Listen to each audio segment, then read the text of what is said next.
Now I'd like to go over the 15-gallon Dosa Cart. This is one of our most popular carts, and it's used by garden centers and growers alike. The nice thing about the cart is that it contains a 15-gallon stock tank.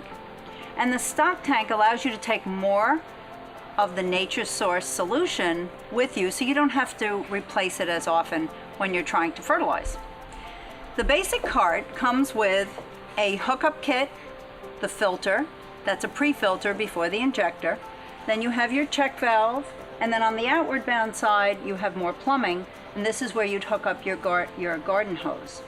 On this side you'd hook up your hose for your hose spigot to bring water into the Dosatron. This is your basic strainer that will go down, and we will loop it up and around and into the 15-gallon tank. In order to fill the Dosa Cart, the 15-gallon stock tank, with the Nature Source liquid fertilizer, we're going to need to take it out of this cardboard box.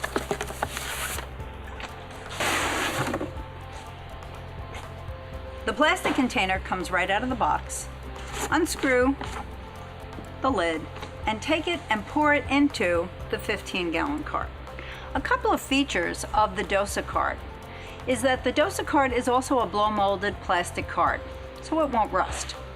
And the cart itself is a translucent white plastic, and the white plastic allows you to see how much fertilizer you have left in the tank, so you can kind of gauge it as you walk by to know if you have fertilizer in there to inject or not.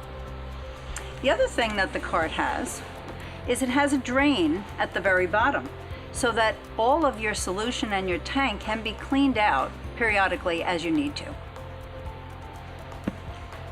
I'd like to show you how you thread the suction hose from the Dosatron into the 15-gallon Dosa Cart.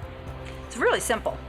You just take the hose, you take the little strainer off the end, unscrew the cap from the 15-gallon cart, thread it through, reattach your strainer,